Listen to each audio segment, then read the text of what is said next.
ایک صحابی تھے، انہوں نے رات کے وقت اپنے بیوی سے پانی طلب کیا کہ مجھے پانی چاہیے۔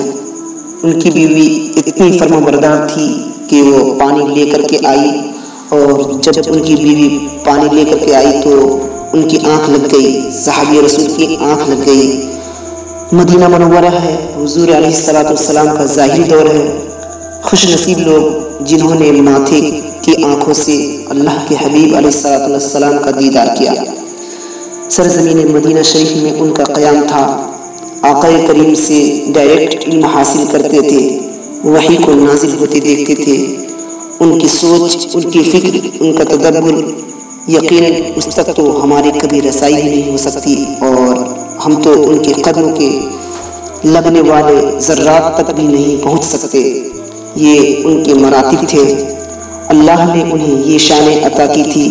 صحابی رسول کی آنکھ لگ گئی، بیوی فرمانبردار اتنی تھی کہ سرہانے پانی لے کر کے کھڑی رہی، اور وہ رات بھر پانی لے کر کے کھڑی رہی۔ جب فجر کے وقت ان کی آنکھ کھلی صحابی رسول کی، تو انہوں نے بیوی کو سرہانے پانی لے کر کے کھڑا دیکھا تو بہت خوش ہوئے، اور خوش ہونے کے بعد انہوں نے کہا کہ فرمانبردار اور خوش نصیب بیوی، تم نے بیوی ہونے کا حق ادا کیا۔ اس پر آج میں تم سے اتنا خوش ہو گیا ہوں کہ تم جو مانگو گی میں تمہیں دوں گا، مانگو کیا مانگتی ہو۔ فرمانبردار سی بیوی نے کہا کہ واقعی ہی دو گے جو مانگو گی؟ کہا بالکل مانگو، دے دیں گے۔ تو کہا مجھے طلاق چاہیے، آپ مجھے طلاق دے دیں۔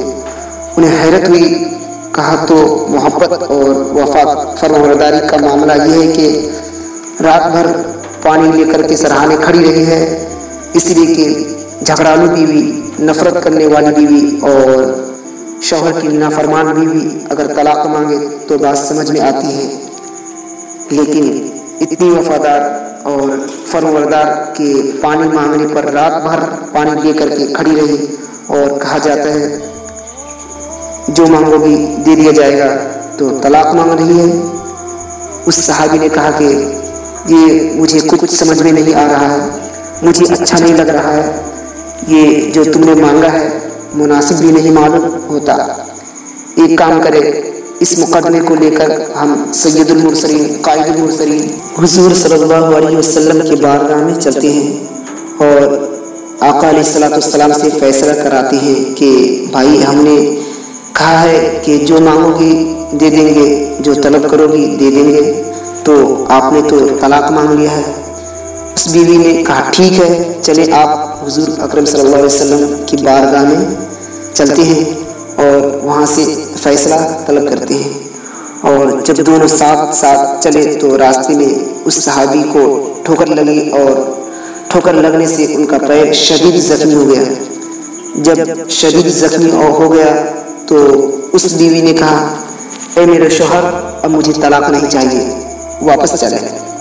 واپس گھر چلتے ہیں، اب ساتھ رہیں گے۔ اس صحابی نے پوچھا تم طلاق مانگ رہی تھی، حضور کے یہاں مقدمے لے کر جا رہے تھے، اور اب مجھے ٹھوکر لگی، میرا پیر شدید زخمی ہو گیا، تو تم کہتی ہو اب طلاق نہیں چاہیے، واپس چلے، وجہ کیا ہے؟ تو اس خاتون نے کہا کہ اللہ کے رسول علیہ السلام کا فرمان ہے کہ اللہ جس کے ساتھ بھلائی کا ارادہ فرماتا ہے اس کو کچھ نہ کچھ مصیبت پہنچتی رہتی ہے، یعنی جو اللہ کا محبوب بندہ ہوتا ہے اسے کچھ نہ کچھ مصیبتیں پہنچتی رہتی ہے۔ میرے سرتاج برسوں ہو گئے ہیں جب ہمارا نکاح ہوا ہے، کبھی میں نے آپ کو مصیبت میں نہیں دیکھا، تو میں نے سوچا کہ بھائی آپ اللہ کی بارگاہ کے مقبول بندے نہیں ہیں، تو جو اللہ کا مقبول بندہ نہ ہو تو اس کے ساتھ میں رہ کر کے کروں گی کیا، اس لیے میں طلاق مانگ رہی تھی۔ لیکن اب جو تم زخمی ہوئے، تمہارا پیر زخمی ہوا ہے، تو میری غلط فہمی دور ہو گئی کہ اب تمہارا جو پیر زخمی ہوا ہے تو اللہ تبارک و تعالی تمہیں دشمن نہیں رکھتا، بلکہ تم سے بھی محبت فرماتا ہے، اس لیے میں نے آپ سے کوئی طلاق اب نہیں مانگنا ہے۔ آپ مجھے بتائیں کہ یہاں شوہر مصیبت میں گرفتار نہیں ہے، پریشان حال نہیں ہے، تو بیوی طلاق مانگ رہی ہے، قرون اولا کا حال ہے، یعنی اللہ جس سے محبت کرتا ہے اسے آزمائش اور مصیبت میں گرفتار کرتا ہے۔